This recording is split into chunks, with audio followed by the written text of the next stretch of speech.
Bismillahi walhamdulillahi assalatu wassalamu ala rasulillah amma ba'd rabbi shrah li sadri wa yassir li amri wahlul 'uqdatam min lisani yafqahu qawli. Assalamu alaikum wa rahmatullahi wa barakatuh, my dear brothers. So today inshallah we will continue our study of Surah Al-Ma'idah and we will try to cover from ayah number 77 until 100. After this it will be last lesson of Surah Al-Ma'idah inshallah, which will take us until ayah number 120, which is the last ayah in this. So let's start. The actions from previous class: don't make those people your allies among the people of the book and disbelievers who ridicule and make fun of your religion. So we will cover this ayah. This was part of ayah number 77 that we touched upon last time. So don't make those people your allies amongst the book and disbelievers who ridicule, make fun of your religion. So this was an explanation that we got of the point that should we take non-believers and people of the book, meaning Jews and Christians, as our protectors or as our close partners whom we are sharing our secrets with. And obviously there is a context which is at the time when this ayah was revealed, where Muslims, were gaining power. The Muslims were establishing the state of Medina, and there were still many enemies inside and outside. Although there was a truce agreement, but still they continued to plan against the Muslims and had evil desires. So which is why Allah subhanahu wa ta'ala asked Muslims to stay with Muslims, as well as if we take this action upon ourselves today, then the application is that because there are so many, there are restrictions in Islam in terms of halal and haram that are not obviously followed by the people of the book or other non-believers. So we should make sure that we are spending time and making allies with the believers. And however, it is allowed that we can have trade with them, we can study with them, and there can be other things that can still happen. But in order to make close allies, we should stick to non-believers and especially, to believers, and especially those people who are making fun of our religion. We should avoid going into those gatherings and we should avoid going into such places, because if we continue to stay with people who are making fun of the religion, then chances are that even our iman can also be at stake. Point number 2 was don't worship anyone other than Allah subhanahu wa ta'ala. No one else has power to harm or benefit you.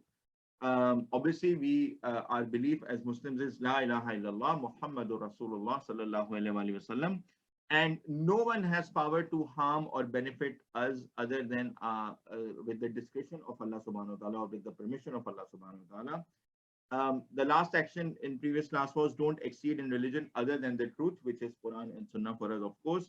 And we don't have to follow the desires of people who went astray, because this we saw happen to Tawrat and then in Injil, that people started to change the message of the books that were revealed to them. So Allah subhanahu wa ta'ala is saying, don't exceed in your religion and stick to the truth. Don't add things to it.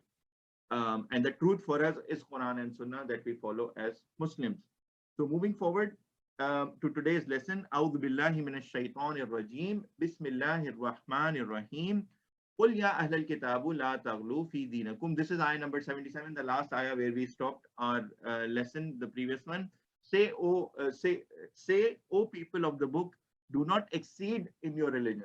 La taghlu fi dinakum ghayr al-haq, other than the truth. This is what we took as the last lesson in the previous class. Wala tattabi'u ahwa'a qawmin qad ظلوا من قبل وأضلوا كثيرا وضلوا عن سواء السبيل. And do not follow the vain desires of people, certainly who went astray from before, and they misled many, and they have strayed from the right way. So if you follow the way of the people who are already on astray, then you will not be on the right path. And this is the action that we took. Don't exceed in your religion other than the truth. The truth is Quran and the Hadith and Sunnah of the Holy Prophet Mohammed SAW. And there should be no deviation in religion. So these days, these modern concepts of that, Islam needs to be more liberal, and we need a modern version of Islam, and it should be changed according to the modern ways. All of these things that people say, these are all the vain desires of people who want to change us or exceed from the truth. Quran and Hadith Sunnah of the Holy Prophet are for all times. So it is something that was relevant for when it was revealed, and now it is relevant for all the times to come as well. So, ayah number 78, Loin alladhina kafaru min bani Israel ala lisani Dawood wa Issa ibn Maryam. Because those who disbelieved from the children of Israel, so those people out of the Bani Israel whom Prophet Isa alayhi salam as well as Dawood alayhi salam were sent, so they disbelieved to to everything that was told to them by Dawood alayhi salam and Hazrat Isa alayhi salam, Isa ibn Maryam. ذَلِكَ بِمَا أَصَوْا وَكَانُوا يَعْتَدُونَ. That was because they disobeyed and they were transgressing. So they disobeyed, they did not listen to the guidance, they made changes to the guidance, and they were transgressing, meaning they were crossing the limit, they were crossing the boundaries, they were not staying within the guidance. Guidance means that this is a set of instructions that you have to follow, and these are the things that you don't have to do. What they were doing was they were changing the message and they were crossing these limits that were set by Allah subhanahu wa ta'ala via Dawood alayhi salam and Isa alayhi salam. كانوا لا يتناهون عن منكر فعلوه لبئس ما كانوا يفعلون. They had been not forbidding each other from wrongdoing that they used to do. Surely evil is what they were doing. So they were doing evil things at that point in time. They were transgressing in the guidance that was given to them. However, they were also not stopping each other. So those people who knew, who had the knowledge of the truth, they should have stopped others who were committing those crimes as well. So there was nobody stopping. So they were already themselves committing these crimes, transgressing, and not even stopping each other. So now here is an action for us, because now in our time we have the guidance, we have the Quran, we have the Sunnah. So we have to stop each other from wrongdoing. This is also an action for us as well, because if you see something evil that is happening in front of your eyes and you do not stop it, then you are also becoming part of that evil. So you should try your best to either stop something that is going wrong with your hand if you can, or with your speech if you can, because if you do not do this, then you are becoming part of the evil. And we have seen in multiple lessons before that we have to stay on the side of the haqq, or we have to stay on the side of the truth, and we cannot deviate from it. And there are lots of things that are happening around us, even today, that are not right. And I can quote many examples. So for example, from our normal lives, even like some of our friends, for example, if they're sharing any video, any shameful thing that we are not supposed to, any post, any picture, we should not forward and we should not encourage them. We should try to stop them from doing and say that, this is not nice, this is not in line with Islam. Or if somebody is asking you to cheat in exams, or if encouraging you in exams, these are very, like, we know that wrongdoing and evil is all around us in all contexts. So one lesson that we need to take, obviously, the crimes of those people that Allah subhanahu wa ta'ala is stating for the people of the world, especially Bani Israel, that they were doing was even bigger. They were creating deviations and they were transgressing in the religion and they were changing the guidance of the religion. However, we can take the same step or the same action for us today as well. There are lots of wrongdoing that is happening all around us that obviously once we have the knowledge and once we have the right guidance, we are expected to stop people from doing. Otherwise, we will also be seen as being part of the same evil and same wrongdoing. Moving forward.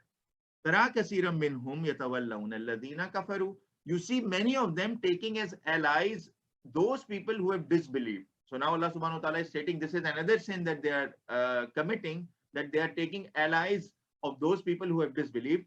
لَبِئْسَ مَا قَدَّمَتْ لَهُمْ أَنفُسُهُمْ أَنْ سَخِطَ اللَّهُ عَلَيْهِمْ وَفِي الْعَذَابِ هُمْ خَالِدُونَ. Surely evil is what they are sending forth for their souls. Whatever they are doing, this is surely evil, and this is what they are sending forward.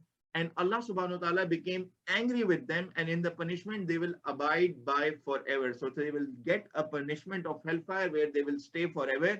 And because of them transgressing in their religion, taking those who are disbelievers as their allies versus those people who believe, they are helping those and asking for help from disbelievers, which is why Allah subhanahu wa ta'ala is angry with them. And they will be having a punishment where they will abide by in it forever, which is hellfire. وَلَوْ كَانُوا يُؤْمِنُوا بِاللَّهِ وَالنَّبِيِّ وَمَا أُنزِلَ إِلَيْهِ مَتَّخَذُوهُمْ أَوْلِيَاءَ وَلَكِنَّ كَثِيرًا مِنْهُمْ فَاسِقُونَ. And if they had believed in Allah subhanahu wa ta'ala and the Prophet and what had been revealed to him, meaning the Prophet, then they would not have taken as allies the unbelievers. But many of them are defiantly disobedient. So if you see, the story started by Allah subhanahu wa ta'ala stating that they have disbelieved in the words of Dawood alayhi salam, they have disbelieved in the words of Issa alayhi salam. And now when the Holy Prophet Muhammad SAW is coming to them with the final guidance, they are again disbelieving, which is why they are defiantly disobedient. And they continue to make allies who are non-believers and those people who are transgressing in their religion or not following the right guidance.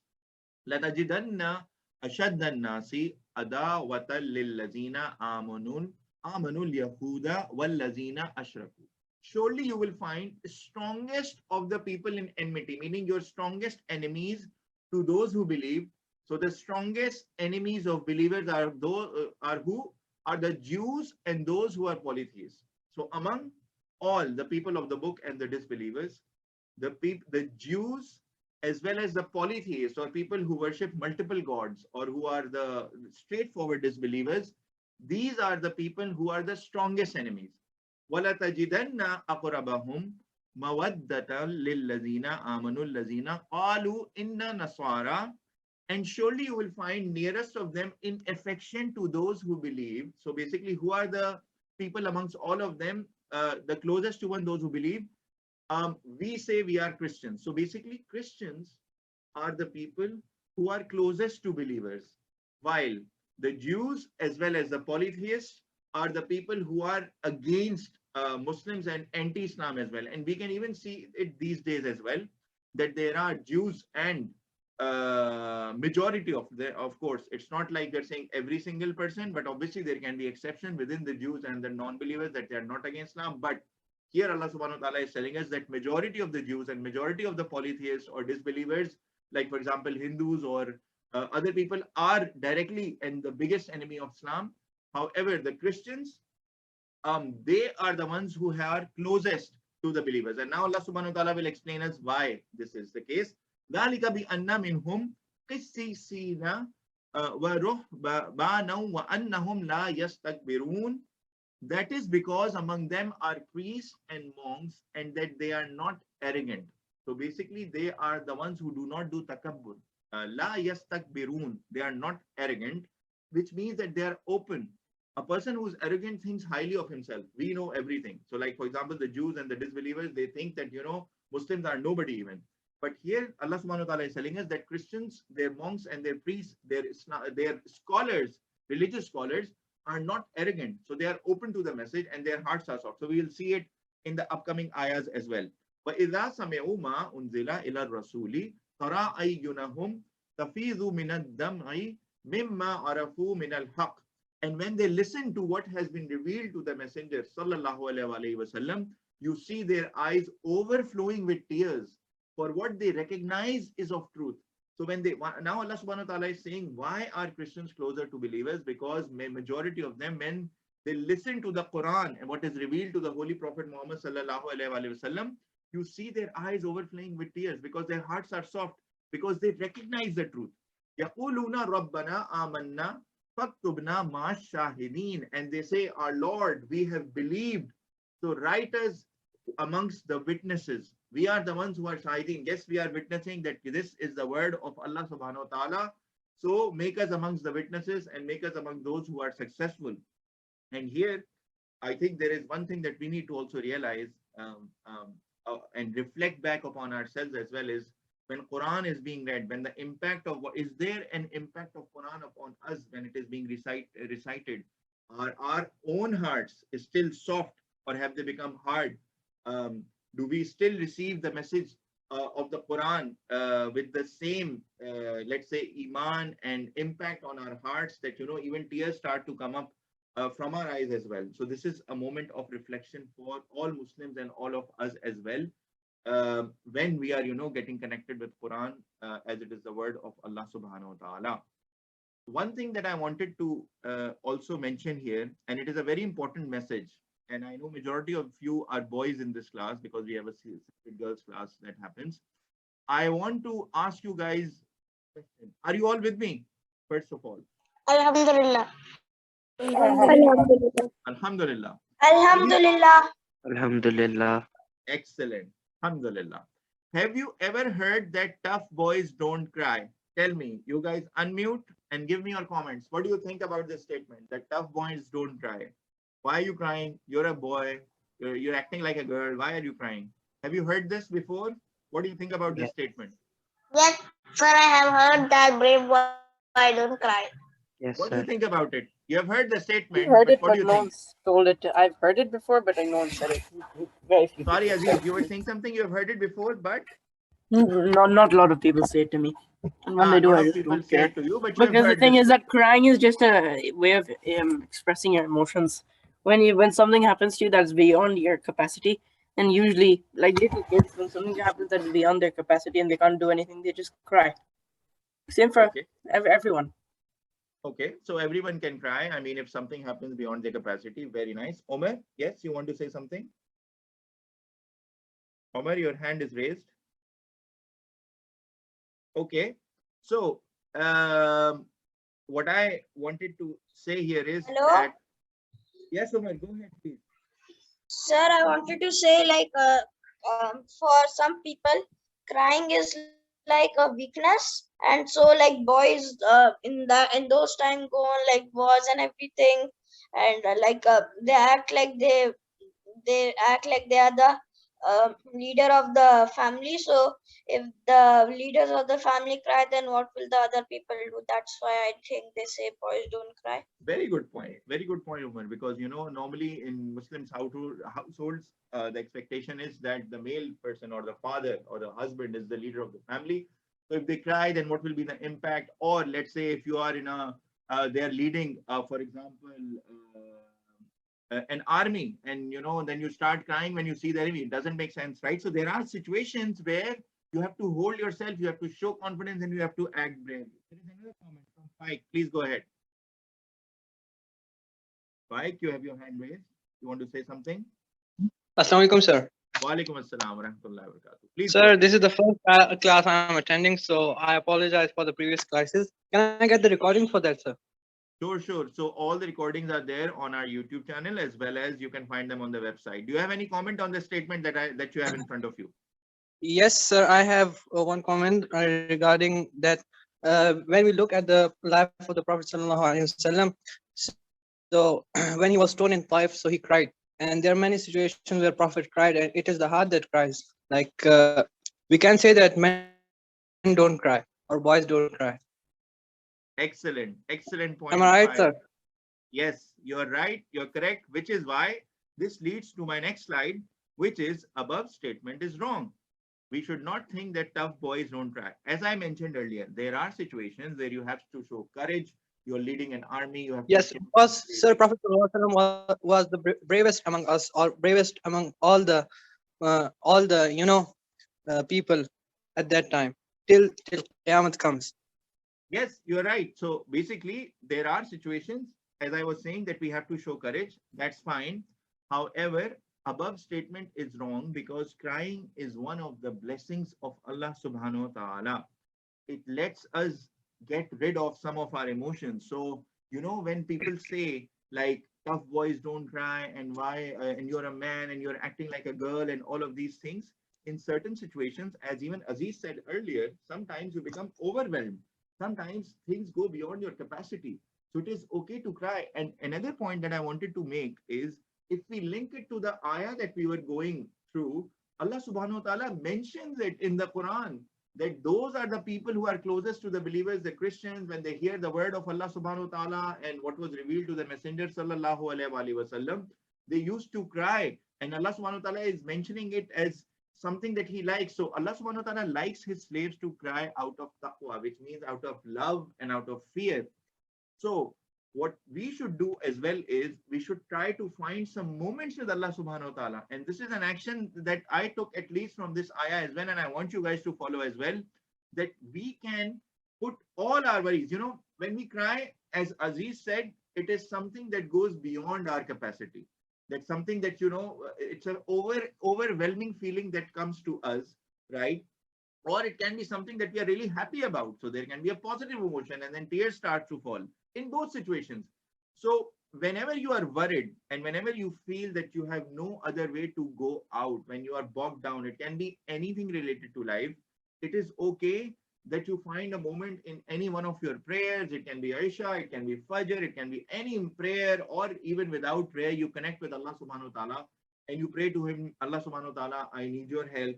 This is a situation that I cannot overcome. Even if you will not find a solution that you want immediately, what you will get is contentment in your heart. You will immediately feel that your pressure has been relieved and you are now more content. A lot of these diseases that have come up in recent times, especially in males, like hypertension and diabetes and all of these are also related to how we are taking out our emotions. And a lot of the times, because people try to hold them back, it when you internalize these tensions and these pressures of life, which can be because of any reason, it can be under your control or out of your control or whatever, then your body reacts internally in a way that can also harm you physically. So the action for us is, first of all, it's a wrong statement that tough boys don't cry and all of these things that are there. And as Faik also mentioned correctly, that we have multiple examples from the life of the Holy Prophet Mohammed SAW, where he used to cry as well. And many of the times he has cried for his ummah, meaning us, because he used to worry about us as well. So for us, we should take this action that, we should try to find these moments where whenever there is anything that we feel tense about, we can, cry especially in front of Allah subhanahu wa ta'ala. And this will give us contentment in our hearts and, satisfy us. And inshallah, Allah subhanahu wa ta'ala, obviously, because, he is empowering over everything. He is all encompassing. So he will definitely put in front of us the solution and, solve things for us. So moving forward, وَمَا لَنَا لَا نُؤْمِنُ بِاللَّهِ وَمَا جَاءَنَا مِنَ الْحَقِّ. And what for us that we believe not in Allah subhanahu wa ta'ala and what came to us from the truth. So basically the statement of the Christians is still continuing from the previous ayah. Here they are saying we have no reason not to believe in Allah subhanahu wa ta'ala after the truth has come to us. So the truth is right in front of us. Why should we not believe? So this is the same account that is going through when Allah subhanahu wa ta'ala's guidance or Quran is recited in front of many Christians. Their hearts become soft, they start to cry, and then they accept this message. وَنَطْمَعُ أَن يُدْخِلَنَا رَبُّنَا مَعَ الْقَوْمِ الصَّالِحِينَ. And then they make dua and pray to Allah subhanahu wa ta'ala, and we hope that our Lord will admit us with the people who are righteous. So we hope and pray that Allah subhanahu wa ta'ala will join us with the righteous people. فَأَثَابَهُمُ اللَّهُ بِمَا قَالُوا جَنَّاتٍ تَجْرِي مِنْ تَحْتِهَا الْأَنْهَارُ خَالِدِينَ فِيهَا. Now the response comes from Allah subhanahu wa ta'ala. So rewarded them Allah subhanahu wa ta'ala for what they said, with gardens that flows from underneath them rivers, and they will abide by it forever. وَذَلِكَ جَزَاءُ الْمُحْسِنِينَ. And in it is the reward, and this is the reward for good doers, like muhsinin. Allah subhanahu wa ta'ala is already calling them. They're Christians, they've just heard the kalam of Allah subhanahu wa ta'ala, and now they are praying to him, and Allah subhanahu wa ta'ala is contributing them towards the good doers because they have shown the good intention and they want to enter into Islam. So Allah subhanahu wa ta'ala is giving them all this amazing reward. وَالَّذِينَ كَفَرُوا وَكَذَّبُوا بِآيَاتِنَا أُولَٰئِكَ أَصْحَابُ الْجَحِيمِ. And those who disbelieved and denied our signs, those are the companions of hellfire. Ya ayyuhallazina amanu, O people who have believed, O you who believe, la tuharrimu tayyibati ma ahallallahu lakum wa la ta'tadu. Do not make unlawful the good things of what have been made lawful by Allah subhanahu wa ta'ala for you. Wa la ta'tadu, and do not transgress. So Allah subhanahu wa ta'ala is saying, Allah subhanahu wa ta'ala has made a lot of things halal. Do not make them unlawful or haram, and do not transgress in the religion. Inna Allah la yuhibbul mu'tadeen. And indeed Allah subhanahu wa ta'ala doesn't love those who transgress. Now, let's understand one thing. There are there is a list of haram things in the Holy Quran, and we went through it in the previous lessons, right?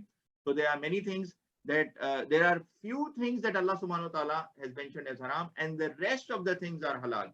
So we should not try to, try everything and ask for everything about, if it is halal, if it is haram, and, all of these questions that people ask. We should not be like people of, in Surah Al-Baqarah, we saw, the color of the cow and all the details that they ask.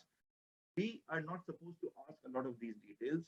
I mean, if it is not mentioned as haram, then obviously Allah subhanahu wa ta'ala in the later ayahs, when he shared with us the list of haram things, he mentioned that all the rest of the things are for you to enjoy and they are halal.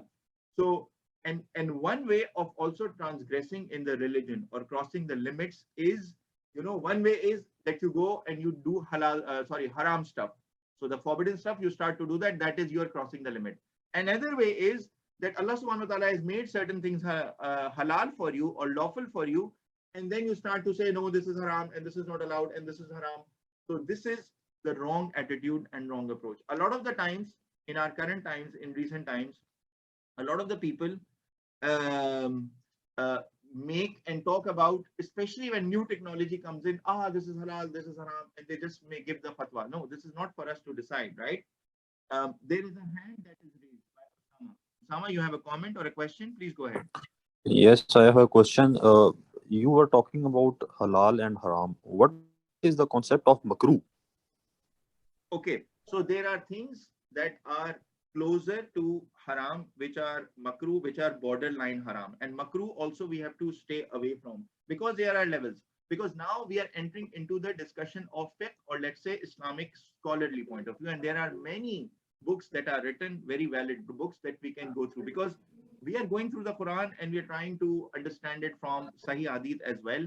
And obviously there is a whole study of the Sharia law and how we should interpret the fiqh and apply it to our lives. And as you rightly said, there is halal, there is makruh, and there is haram. In makruh as well, we have to stay away, because the main concept is that there are many scholars, Islamic scholars, who have stated certain things haram. However, there were a few who did not call them haram, so it was called makruh. But obviously this, as you go into the details of the fiqh, you tend to understand all the things in detail. I have one more question.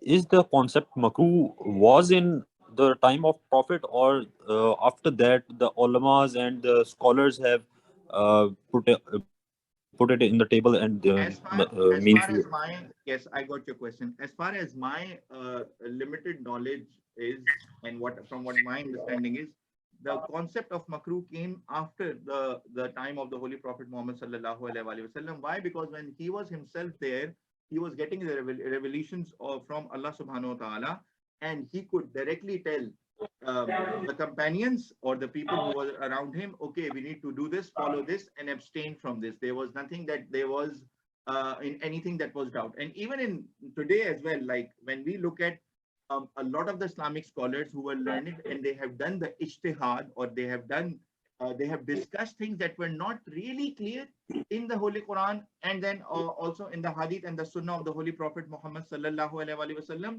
Then they did ijtihad, and there were different scholarly point of view, which is why, some things were decided as makruh, meaning a lot of scholars have said that they are haram, and there are some who have not said them. So which is why we should also stay away from those makruh elements. Thank you, I got my answer. Okay, you're most welcome. Moving forward. So this is the action for us. Don't make halal, lawful things haram upon yourself or unlawful. Allah subhanahu wa ta'ala doesn't like those people who transgress and cross limits. So I hope that now you guys understand that crossing limits doesn't only mean that you do haram stuff. Crossing limits also means that you make halal stuff and declare it as haram. So we have to be very careful. And for this, declaring anything as halal or haram, obviously there are certain things that are very clear in the Holy Quran itself. And we will see a couple of them coming in the upcoming ayahs as well. But in order to get the right direction of something is halal or haram, we have to reach out to the scholars or people who are the muftis, the people who are experts in fiqh, so that they can give us the guidance, instead of us ourselves thinking in our mind, okay, this seems haram or this seems halal. No, we should not get into that discussion. Moving forward. وَكُلُوا مِمَّا رَزَقَكُمُ اللَّهُ حَلَالًا طَيِّبًا, and eat of what has been provided by Allah subhanahu wa ta'ala as lawful and good. And you will see these two words coming together, halalan tayyiba, lawful and good, because everything that Allah, because Allah subhanahu wa ta'ala is our creator, so he has created us, he has our user manual, he knows what is good for us and what is bad for us. So what Allah subhanahu wa ta'ala has made halal is automatically good for us, and whatever he has made haram is not good for us, even if we understand or don't understand. If we don't understand, then this is lack of our own understanding. It is us who do not understand, and maybe we should pray to Allah subhanahu wa ta'ala to give us that understanding. But even if we don't understand, then because it is coming from Allah subhanahu wa ta'ala, we should have this firm belief that if it is haram, it is not good for me, I will stay away from it. If it is halal, yes, it is good for me and I can consume it. وَاتَّقُوا اللَّهَ الَّذِي أَنْتُمْ بِهِ مُؤْمِنُونَ, and fear Allah subhanahu wa ta'ala, the one, if you are indeed believers. So we should only believe in one Allah subhanahu wa ta'ala if we are believers. لا يؤاخذكم الله باللغو في إيمانكم.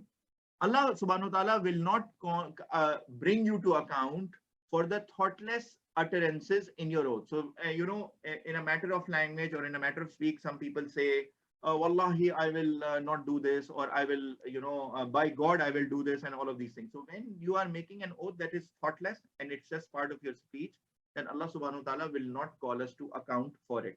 So it's not like you said to your friend that, if you do not do this, then Wallahi, I will not come to your home. And then next day you go to his home because there's a nice game happening, or you have to do combined studies. So Allah subhanahu wa ta'ala is saying these are thoughtless utterances. Of course, we should stay away from it. And we have learned it in our previous lesson as well, that we should not bring in the name of Allah subhanahu wa ta'ala because of its sanctity in our common language, or, in things that we don't need. But still Allah subhanahu wa ta'ala is saying that he understands the context, so he will not bring us to account against those oaths. وَلَكِنْ يُؤَخِذُكُمْ بِمَا أَقَدْتُمُ الْأَيْمَانِ. However, but he will call you to account for what you contracted of the oath. So when you made a binding oath, or when you made and you were conscious and it was something that you had to do, and you made that oath and you did not do it, then Allah subhanahu wa ta'ala will bring you to account. So now we will understand, when we are making an oath that we have made in Allah subhanahu wa ta'ala, and now when we are breaking it, what is the expiation, or what is the kuffara that we have to pay, or to do once we are unable to fulfill any of that oath that we have made consciously in the name of Allah subhanahu wa ta'ala. فَكَفَّارَتُهُ إِطْعَامُ عَشَرَةٍ مَسَاكِينَ. So its expiation is feeding 10 needy people. Min awsati ma tut'imuna ahlikum.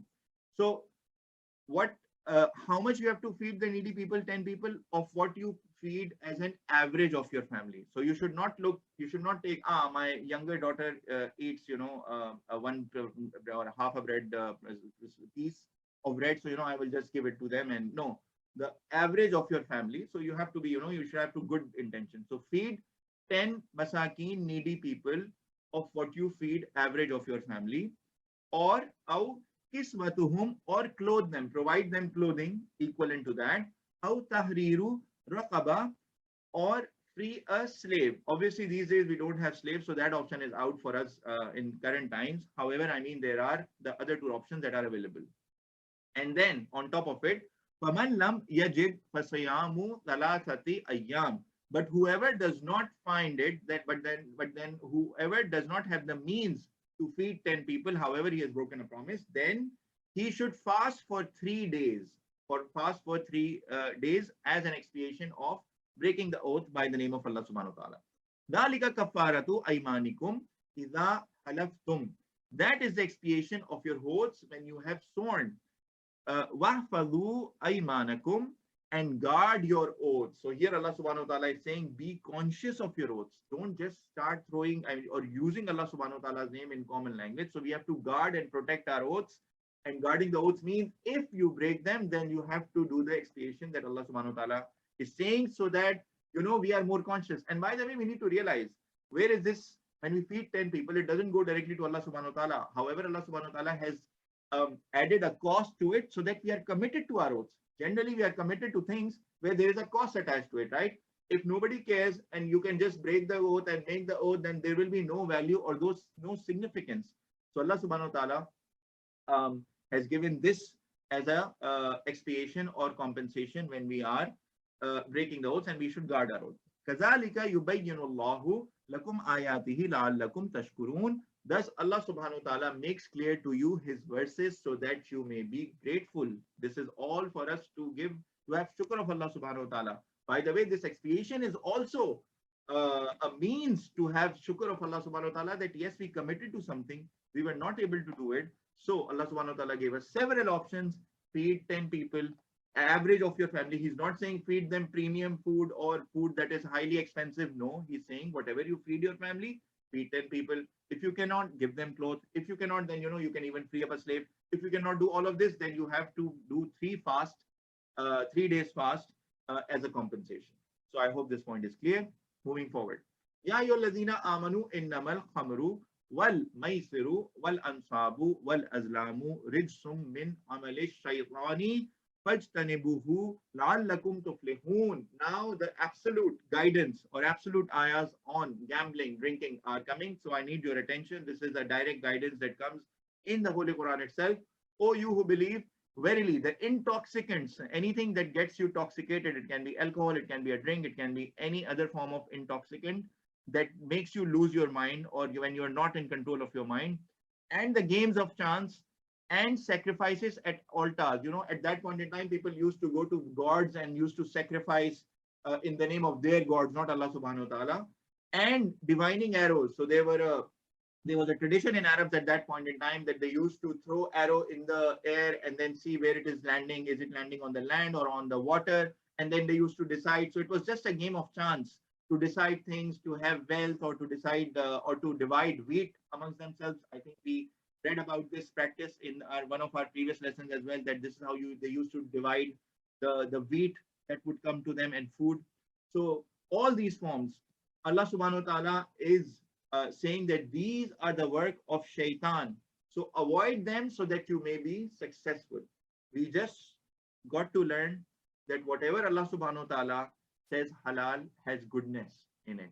Similarly, now Allah subhanahu wa ta'ala is asking us to abstain from intoxicants, games of chance, all these sacrifices, extra sacrifices that are done other than the name of Allah subhanahu wa ta'ala, and the divining, the arrows or any game of chance.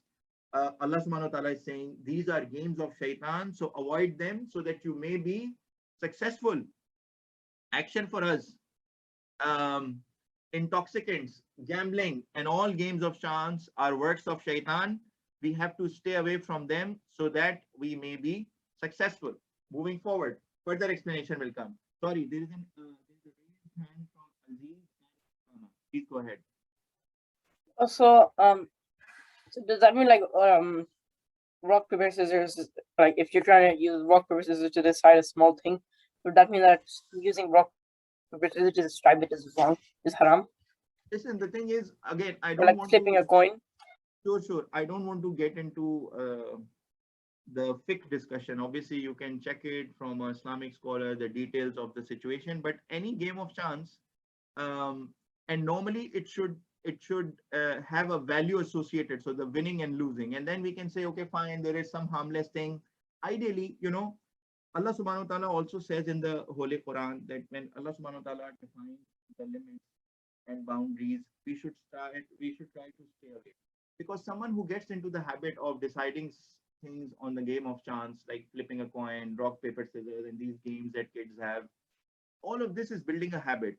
And when you get closer to such things and closer to such practices, chances are that when you grow up or when these habits or these games, you get used to it, chances are you can cross the limit. For example, you can ask your friend, okay, we'll flip a coin and, either I will get this thing from you or you can give me this thing. When these things started to come up, you have already started to play the games of chance and which are linked to any rewards or any things that you're doing, right?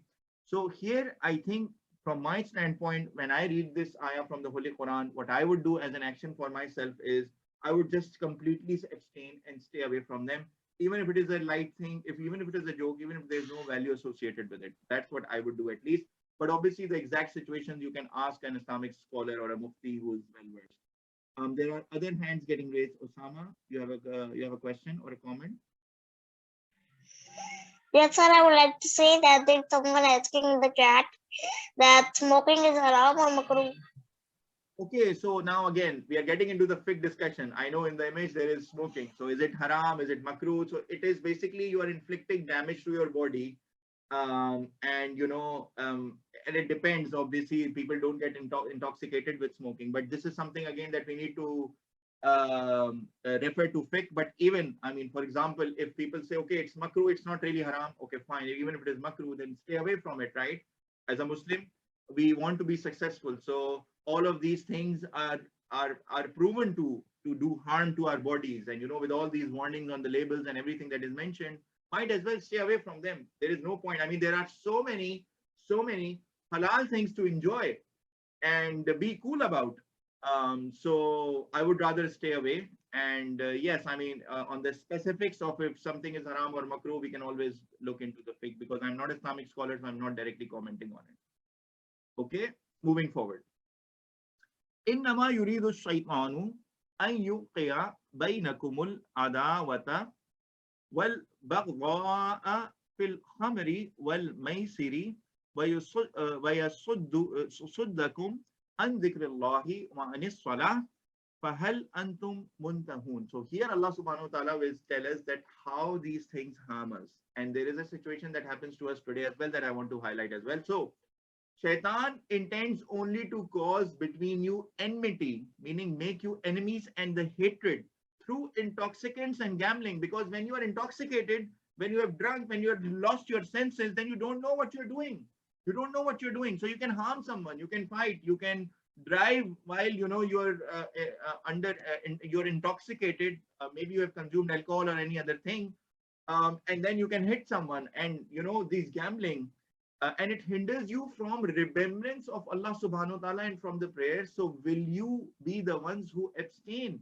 Now Allah subhanahu wa ta'ala is just saying that there are so many harms that it gives you. So just abstain from it. And this question that Allah subhanahu wa ta'ala is asking is a rhetorical question, meaning that we don't need to answer it. We don't need to say yes, we will abstain, or no, we will not abstain. No, the point is, this is taking you away. So this is causing enmity between you. It is causing hatred amongst you because you are intoxicating and you're getting and you're doing gambling.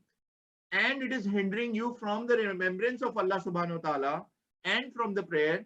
So will you be the ones who abstain from it? Of course, I mean, we have no other choice. We have to abstain from it. And I want to bring out these two concepts a little bit more discussions, and then we can take more questions or comments that you guys have. So point to note here is, gambling and all games of chance create winner and loser. We know that, right? So you must have seen that when people are gambling and when values are, it can be in a casino, it can be outside, people play cards and they put things on the line. Sometimes someone can lose their entire life savings and someone can win it by just, flipping a card or throwing a dice or whatever they are doing. So there can be very easy losers and easy winners, and the repercussion on the loser can be huge. He can almost lose his mind and it can start a fight. Imagine you have your life savings that you saved every month. You were doing a job and you were saving, and you just entered into a game of chance and you were attracted by it and you went in, and somebody just won 20 years of your hard work into a job by just flipping a dice. Would you love him? No, you will hate him. And it can cause an enemy. And obviously the starting point is that you went yourself into that game. So just abstain from such things, Allah subhanahu wa ta'ala is saying. This is Shaitan's way of creating animosity, meaning enemies amongst people, and hatred. Somebody lost their life saving while another one just easily won it, as I was saying. So, which is why Allah subhanahu wa ta'ala is saying, point number one, it creates animosity and hatred. Number 2 point was, it moves us away from the remembrance of Allah subhanahu wa ta'ala. And I want to give you guys a real life example of how. So how do some things can hinder us from Allah subhanahu wa ta'ala's remembrance? Now I'm talking about something that is seemingly harmless. So it's not directly haram, it's not makruh, whatever. I mean, we have been discussing, but let's say you're playing a video game and it is harmless video game that you're playing, and you're thinking that, it's a very harmless game I'm playing. Now what happens is, let me finish this. Now what happens is that, let's say there is a call of Maghrib prayer. So there is a call of Maghrib prayer that happens, and you are about to, and what you're thinking and shaitan puts in your mind is just finish this game. You know, it's a network and probably your friends are there and you have to finish the game and you're about to end and you're about to reach a finale or you're about to win the competition, whatever. And you just say to yourself, I will pray Maghrib after this last game. And then after just a few minutes, I mean, it's not a few minutes, but it seems like a few minutes, you realize that it's almost midnight. Oh my God, I had to pray Maghrib at 6:30 or 7 p.m. And I kept on playing with my friends and I was so much involved in it and I was loving the game that eventually I realized it's midnight. I've not just lost Maghrib, but even Isha, and I did not go to the mosque or whatever. I did not even pray it at home. So now you have lost it. So these things that a lot of the times, these things that are almost useless for us can move us away from the remembrance of Allah. And of course, this is also true for the games of chance and casinos. You know, all of these casinos, a majority of them, they don't even have watches and clocks there these days because they don't want people to know how much time they have lost, which is why people go there in the morning and end up in the night or late at night or whatever happens to them, right? So this is the intention of shaitan. And I've just given this example, and I know it is not as extreme to play a game as gambling or alcohol and intoxicants, which are directly haram. But yes, there are things that in our life we should try to realize, is there something that is keeping me away from remembrance of Allah subhanahu wa ta'ala? And I just thought that this could be one example. Sorry, are there any comments on this one or any questions before I move forward? Okay, so I hope the point is clear. Very good. Wati'ullaha wa ati'ur rasula wahdharu, and obey Allah subhanahu wa ta'ala and obey the messenger and beware. فَإِن تَوَلَّيْتُمْ فَاعْلَمُوا أَنَّمَا عَلَى رَسُولِنَا الْبَلَاغُ الْمُبِينُ. And beware, and if you turn away, then know only upon our messenger is to convey clearly. So the role, the mission of the Holy Prophet Mohammed SAW was to convey the message. And here Allah subhanahu wa ta'ala is clearly saying, and obey Allah and obey the messenger. And this ayah is coming right after the previous ayah where Allah subhanahu wa ta'ala said, so will you be the ones who abstain? And he told us clearly about intoxicants, about gambling, about games of chance, what they do, all the evil in it is that is there. And Allah subhanahu wa ta'ala leaves this ayah with a question that has a straightforward answer. Will you be the ones who abstain? So, you know, it's like when your teacher or your parents tells you, will you stop it? You know, will you stop doing it? It's the same tone of voice that we need to realize from Allah subhanahu wa ta'ala. And this is also out of care. That is also out of care. When your parent is asking you to do something that you're doing and you know it can harm you or it is whatever it is, and when they say, will you stop it? It's more out of care for you so that you learn not to do things that you're not supposed to do. Similarly, here Allah subhanahu wa ta'ala is saying, will you then not abstain from it? Can you please stop doing this? Gambling and intoxicants and all of these games of chance. Then he's saying right after, and obey Allah subhanahu wa ta'ala and obey the messenger and beware. So be aware of things that you're doing in your life. Is there anything that is keeping you away from the remembrance of Allah subhanahu wa ta'ala? Is it TV? Is it movies? Is it internet, social media? Is it network gaming? Is it whatever? I know majority of you, or almost none of us, I mean, we don't drink, we don't do gamble because we know it's clearly haram. But there are other things in our life that may be taking us away from remembrance of Allah that we should also think about. And this is something that we need to evaluate personally in our lives, right? Each one of us has to see in our own lives, is there something that is also, first of all, of course, we have to stay away from a haram, stay away from everything that Allah subhanahu wa ta'ala has asked us to abstain from, because obviously they're not good for us in terms of our relationship with the people. They can create animosity, they can create enemies. And the point number 2, which is most important, is anything that is stopping us from the remembrance of Allah subhanahu wa ta'ala, that is keeping us away from our salah, that is keeping us away from our prayer, is something that we also need to be conscious on.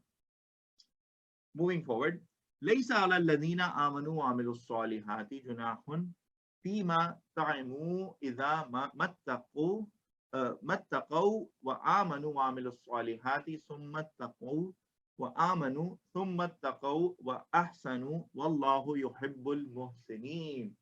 and not on those who believe and do the good deeds any sin. So there will be no sin on those people who believe and do good deeds for what they ate.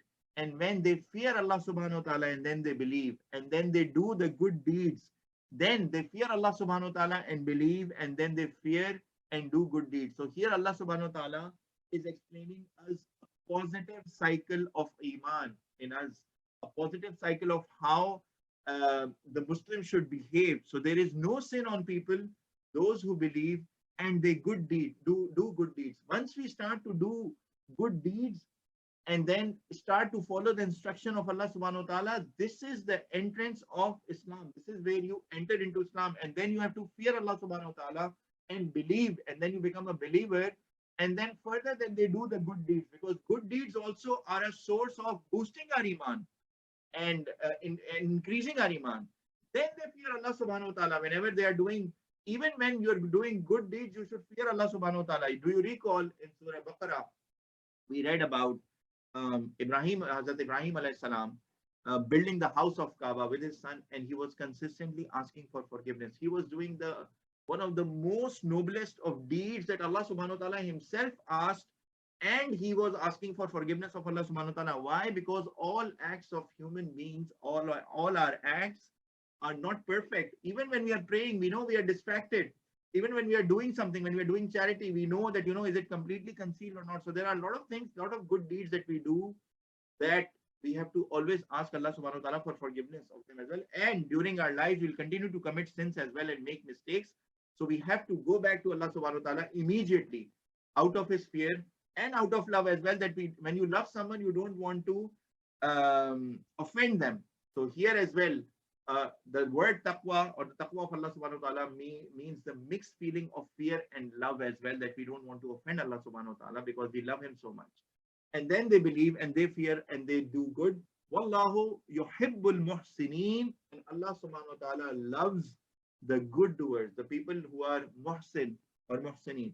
And you saw this word earlier as well came when Allah subhanahu wa ta'ala was mentioning the Christians, and he was saying that they are the ones, when Quran is recited to them, their hearts become soft, they cry and they make dua to Allah subhanahu wa ta'ala to guide them, and Allah subhanahu wa ta'ala guides them and includes them in the muhsinin.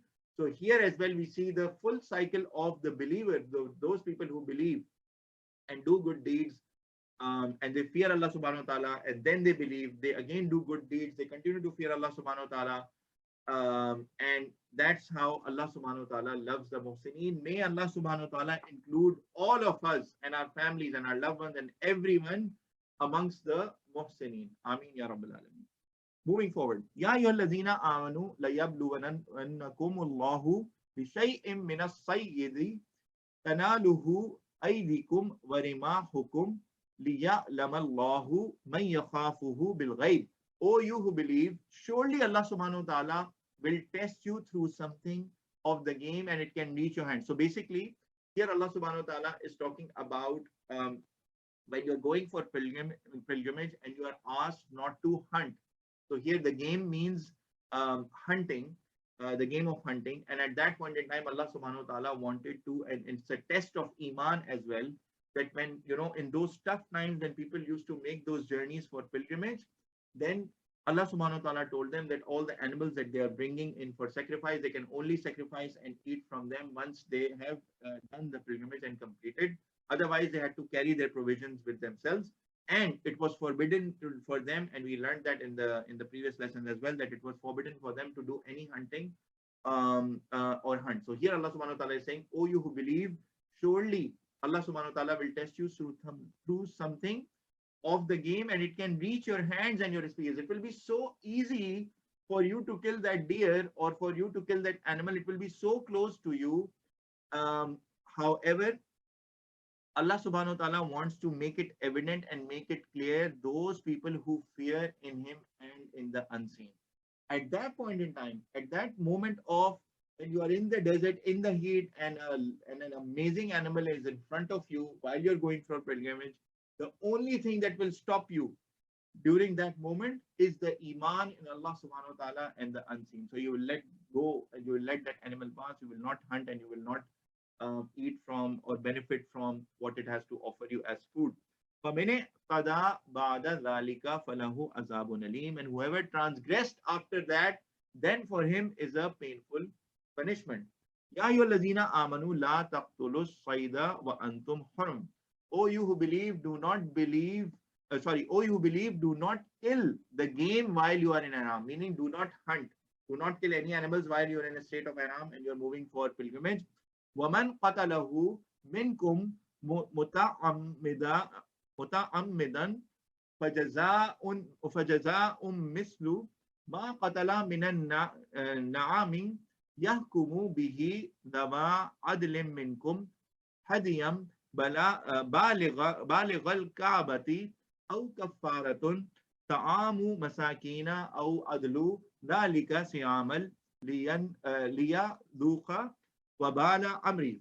O you who believe, do not kill the game while you are in Haram, and whoever killed it among you intentionally, then penalty is similar to what he killed of the cattle, judging it 2 men, just among you as an offering, reaching the Kaaba, or an expiation of feeding the needy people, or that equivalent of fasting, that he may taste the consequence of the deed. So basically, if you have been asked not to hunt while you're going for pilgrimage, but still if you do it, then there is expiation that you have to give, either in terms of feeding the needy people or fasting, so that you know that what you have done is not right. Afallahu amma salaf. Allah subhanahu wa ta'ala pardoned what has passed. So whatever has happened so far, whenever you used to come and when you were in the state of Haram, and if you've done the hunting and if you've eaten from it, then Allah subhanahu wa ta'ala will not hold you accountable for anything that has been done in the past. However, now moving forward, this is the guidance from Allah subhanahu wa ta'ala. وَمَنْ عَادَ فَيَنْتَقِمُ اللَّهُ مِنْهُ. But whoever returned, then Allah subhanahu wa ta'ala will take the retribution, meaning that Allah subhanahu wa ta'ala will cause them the punishment or ask them or hold them accountable if you do now the same act that you are being forbidden. Wallahu azizun dun tiqam. And Allah subhanahu wa ta'ala is almighty and owner of retribution. He is the one who can hold all of us and take us into account. Uhilla lakum saydul bahari wa ta'amuh. It is made lawful for you to have the hunt of the sea and its food. So when you're traveling for pilgrim, and if you are over a boat, or if you're coming over a river or in the sea, then those provisions or those animals that are available within the sea, they are allowed. Fata'allakum sayyara, and for you and for the travelers. So when you're traveling, then those things that are in the sea, you can hunt them, and those are things that are made lawful for you. وَحُرِّمَ عَلَيْكُمْ صَيْدُ الْبَرِّ مَا دُمْتُمْ حُرُّمًا. And what is made lawful for you is the game of the land. So you cannot hunt anyone on the land as long as you are in a state of ihram. وَاتَّقُوا اللَّهَ الَّذِي إِلَيْهِ تُحْشَرُونَ. And be conscious of Allah subhanahu wa ta'ala, the one to him you will eventually be gathered. So here as well, Allah subhanahu wa ta'ala is telling us that we will be gathered or herded towards him. So here, the instruction of hunting animals and herds and all these animals is coming, and Allah subhanahu wa ta'ala is also using an expression that is, all of us will also be herded like those towards Allah subhanahu wa ta'ala, and this is also a reality. جَعَلَ اللَّهُ الْكَعْبَةَ الْبَيْتَ الْحَرَامَ قِيَامًا لِلنَّاسِ وَالشَّهْرَ الْحَرَامَ وَالْهَدْيَ وَالْقَلَائِدِ. He has made Allah by the Kaaba, the house, the sacred and establishment for mankind, and the months the sacred, and the animals for offering, and the garland. So Allah subhanahu wa ta'ala has made the house of Kaaba as sacred establishment for mankind, and there are months also that are sacred, and the animals for offering and garland. So meaning the animals whom you intend to sacrifice while you go for prayer pilgrimage, they have also been made sacred by Allah subhanahu wa ta'ala. ذَلِكَ لِتَعْلَمُوا أَنَّ اللَّهَ يَعْلَمُ مَا فِي السَّمَاوَاتِ وَمَا فِي الْأَرْضِ وَأَنَّ اللَّهَ بِكُلِّ شَيْءٍ عَلِيمٌ. That is so that you may know that Allah subhanahu wa ta'ala knows what is in the heavens and what is in the earth, and that Allah subhanahu wa ta'ala is the knower of everything. So Allah subhanahu wa ta'ala is making halal things and haram things and telling us what are the places of sacred, because Allah subhanahu wa ta'ala knows everything, and which is why he can be the best provider of guidance. اعلموا أن الله شديد العقاب وأن الله غفور رحيم. And know that Allah subhanahu wa ta'ala is severe in punishment, and that Allah subhanahu wa ta'ala is the most forgiving and most merciful. Both of these things are coming together. If we cross the boundary, then Allah subhanahu wa ta'ala is severe in punishment. However, when we are, even if we make a mistake and then we return to Allah subhanahu wa ta'ala, and it has to be an honest mistake, it should not be like a planned mistake. Let me make a mistake and then I'll go and ask for forgiveness. No, not this attitude. The attitude should be, if you have made a mistake that we will make because we are human beings, and this is out of, it's not planned and it is a genuine mistake, then Allah subhanahu wa ta'ala is forgiving, and we should reach out to Allah subhanahu wa ta'ala to ask for his forgiveness. And he is also at the same time most merciful. Last two ayahs for today, and then we close the lesson. We're almost on time. Ma ala rasuli illal balagh, and not on messenger is except conveyance. So the main mission of the messenger, Holy Prophet Mohammed SAW, is just to convey the message. He cannot hold people by the hand. He's not accountable for other people's actions. His job is just to convey the message. Wallahu ya'lamu ma tubduna wa ma taktumun. And Allah subhanahu wa ta'ala knows what you reveal and what you conceal. So Allah subhanahu wa ta'ala is the knower of everything that is in our hearts and in our breasts.